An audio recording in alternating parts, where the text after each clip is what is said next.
The announcement came right after Mom finished carving the Christmas ham.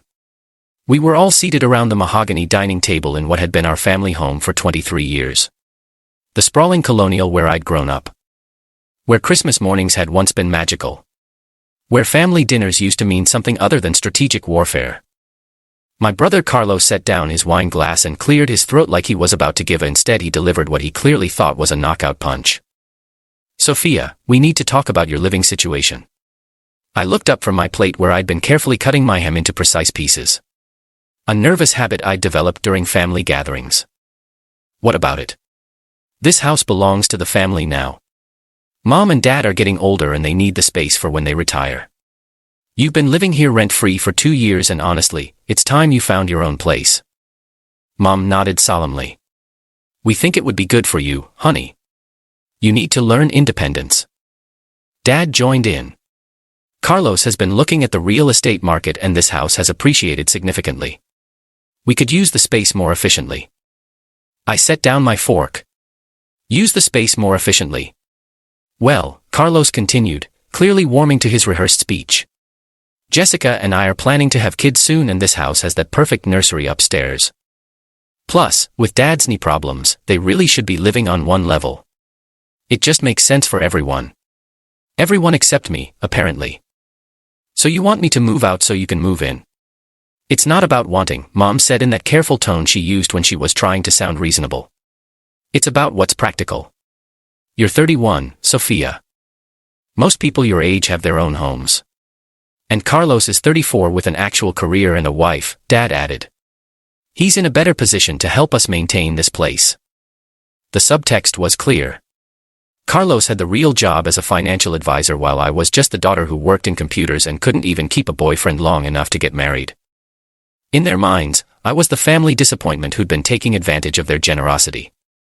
What they didn't know is that I'd been paying all the property taxes on this house for the past 3 years. What they didn't know was that when Dad had his heart attack 2 years ago and the medical bills started piling up, I'd quietly cover them. What they didn't know was that their generous decision to let me live here rent-free was actually me letting them live in my house. So when do I need to be out? I asked calmly. Well, we were thinking New Year's would be reasonable, Carlos said. That gives you a week to find something. A week. To find a new place during the holidays in a market where decent rentals were scarce and expensive.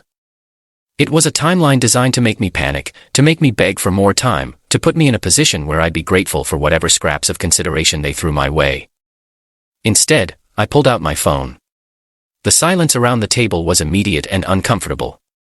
In our family, phone calls during dinner were considered rude, but I was apparently past worrying about their rules.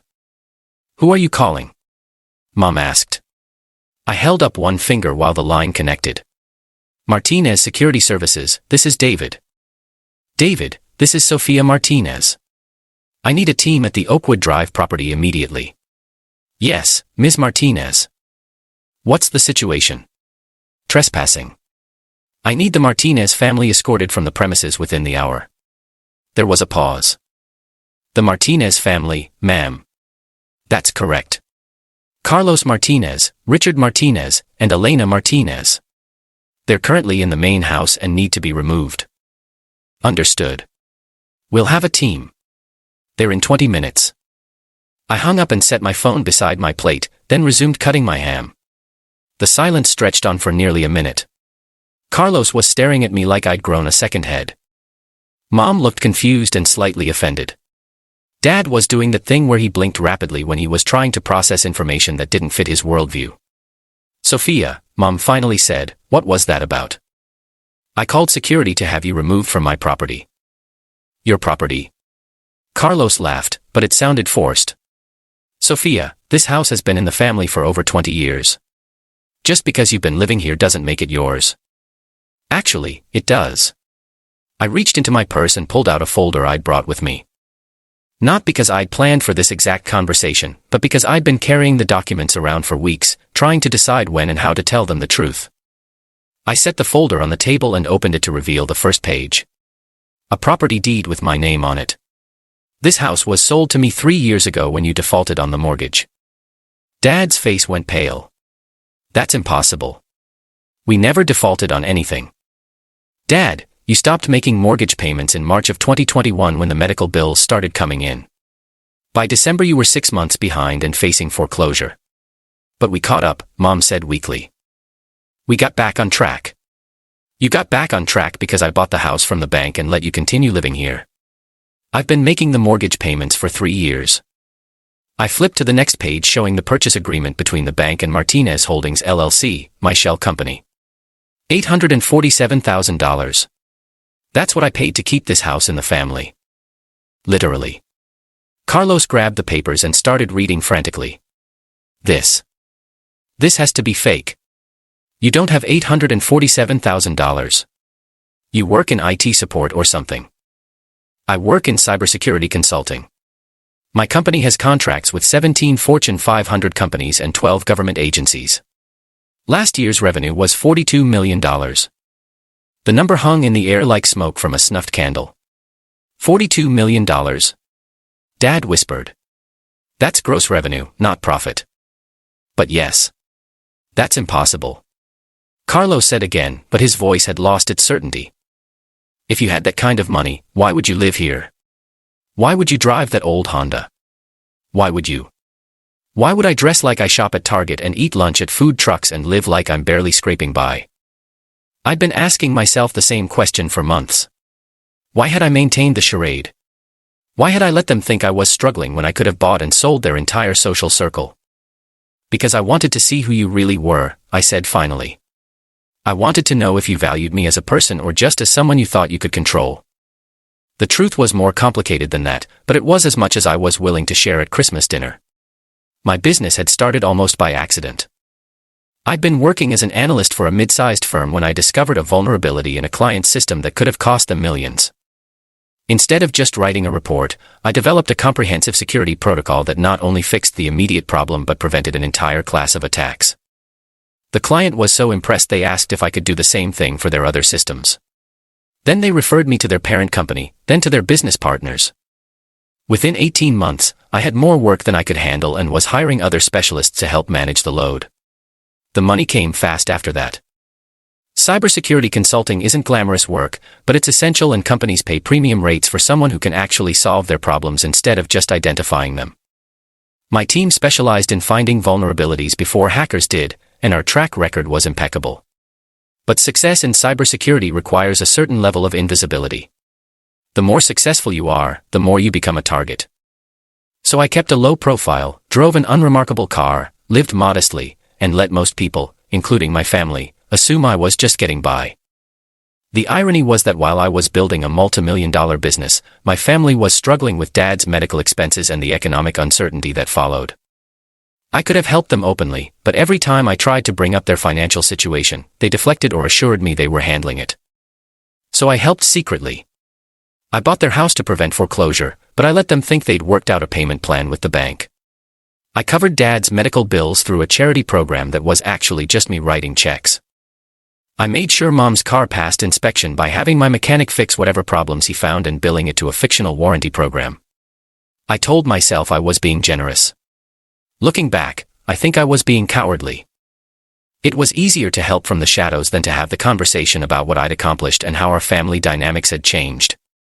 But sitting at that Christmas dinner table, listening to them plan to kick me out of my own house so Carlos could move in with his wife and their hypothetical future children, I realized the conversation was overdue. Sophia, Mom said carefully, if you own this house, why didn't you tell us? When would I have told you? When you asked about my job and I said cybersecurity consulting and you said, that sounds nice, dear, and changed the subject. When Carlos made jokes about me being the family computer geek. When you assumed I was living here because I couldn't afford my own place. We didn't assume Dad started. Dad, you literally just told me that most people my age have their own homes. You said Carlos was in a better position to maintain this place.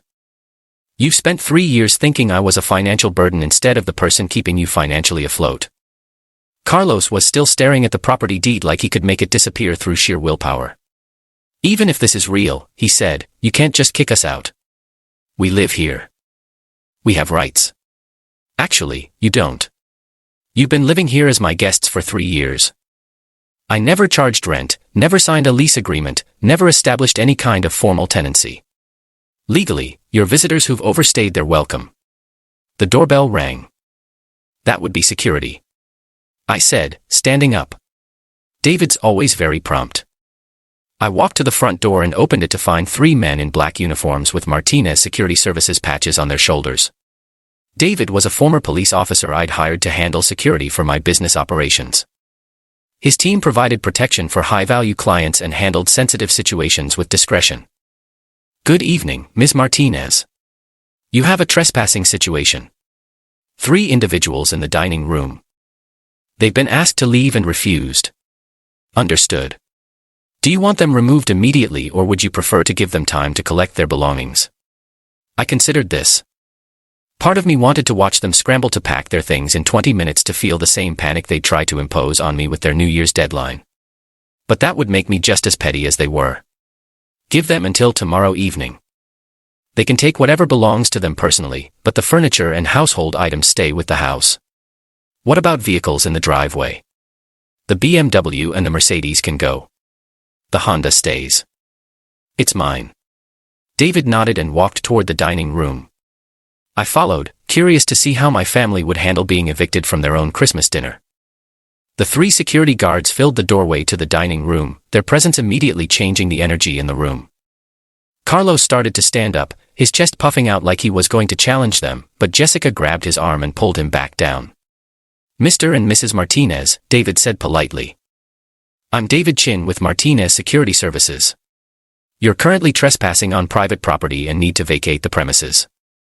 This is ridiculous, Dad said, but his voice had none of its earlier authority. This is our home. Sir, according to the property records, this house is owned by Martinez Holdings LLC. Ms. Martinez is the authorized representative of that company and has requested your removal. Mom looked at me with something approaching desperation. Sophia, honey, surely we can work this out. It's Christmas. Mom, 30 minutes ago, you were planning to kick me out by New Year's. What's changed? We didn't know. You didn't know because you never asked. You made assumptions about my life, my capabilities, my value to this family. And based on those assumptions, you decided I was disposable. Carlos finally found his voice again. Fine. Let's say you do own this house. Let's say you do have some kind of business. That doesn't give you the right to destroy our family. I'm not destroying anything, Carlos. I'm establishing boundaries. You wanted me out of this house, so I'm granting your wish. The only difference is that you're the ones leaving. Where are we supposed to go? The same place you expected me to go. Figure it out. David stepped forward. You have until 6 p.m. tomorrow to remove your personal belongings. After that, anything remaining on the property will be considered abandoned. The family sat in stunned silence as the security team left. I remained standing, looking down at the 3 people who'd raised me, who'd shaped my understanding of family loyalty and love, who'd just demonstrated that their version of both was entirely conditional. Sophia, Dad said quietly, I think we need to have a longer conversation about all this. I think that conversation is about 3 years overdue. I walked upstairs to my bedroom in my house, and started packing. Not because I was leaving, but because I wanted to sort through my belongings and decide what belonged in my old life and what belonged in whatever came next. From my window, I could see Carlos and Jessica loading suitcases into their BMW. Mom and Dad were moving more slowly, carrying boxes to the Mercedes with the careful movements of people who'd suddenly aged a decade in one evening. By morning, they were gone. The house felt different without them. Not empty exactly, but cleaner somehow, like a weight had been lifted. I spent the day walking through rooms that had always been ours and were now definitively mine, trying to decide what I wanted to keep and what needed to change. The call came that evening. Sophia, we're staying at Carlos's apartment for now, but we need to talk. I'm listening. I've been thinking about what you said last night, about us not asking, not knowing about your life. And I think you're right. It wasn't exactly an apology, but coming from Mom, it was close. Go on. Your father and I were proud of you. We're proud of what you've accomplished. We didn't realize how much you'd accomplished. Why didn't you realize it? There was a long pause because we were so focused on what we thought success should look like that we couldn't see what your success actually looked like. That was closer to an apology. Mom, I need you to understand something. I didn't reveal all this to hurt you or to show off. I did it because I was tired of being treated like the family failure when I've actually been the one keeping this family financially stable for years. The medical bills, she said quietly, and the house payments, that was you. All of it. Why didn't you tell us? Because every time I tried to talk about money or offer help, you shut me down. You told me not to worry about it, that you had everything under control. You made it clear that my input wasn't wanted. We were trying to protect you. From what? From knowing that your family needed help. From having the opportunity to actually contribute something meaningful. Another long pause. We were wrong, she said finally. We were wrong about a lot of things. Yes, you were. What happens now? It was a good question. I'd spent so much energy on the revelation and the confrontation that I hadn't really thought through what came after. Now we figure out what kind of relationship we actually want to have. One based on who we really are instead of who we think we're supposed to be. And the house. The house is mine. It's been mine for 3 years. If you want to live here, we can discuss terms. Real terms with real conversations about expectations and boundaries. We'd like that. Then we'll talk. But not today. Today, I'm going to enjoy having my house to myself for the first time in 3 years. Over the next few weeks, we did talk. Long, difficult conversations about assumptions and expectations about money and success and what it means to be family. Carlos struggled the most with a new reality. His identity as the successful son was tied up in being financially superior to his younger sister. Learning that I'd been subsidizing the family lifestyle while he was lecturing me about fiscal responsibility was a blow his ego couldn't easily absorb. But we worked through it fully with the help of a family therapist who specialized in wealth-related conflicts.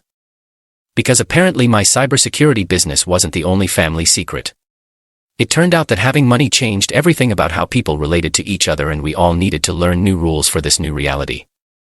6 months later, Mom and Dad moved back into the house. Not as owners, but as tenants paying market rent. It was their idea, actually. Dad said he needed to feel like he was contributing rather than just accepting charity. I respected that. Carlos and Jessica bought their own place. A smaller house than they'd originally wanted, but one they could actually afford on Carlos's salary. He started referring clients to my cybersecurity firm, and I started using his financial planning services for my business accounts. It was a professional relationship that gradually rebuilt into a personal one. The Christmas dinner that ended with security guards escorting my family from their own home became the story we told at future Christmas dinners. The year everything changed, the year we finally started being honest with each other, the year we learned that love without respect isn't really love at all. And every Christmas since then, when we sit around that same mahogany table in what is now unambiguously my house, we remember that the best gifts aren't the ones you unwrap. They're the truths you finally decide to share.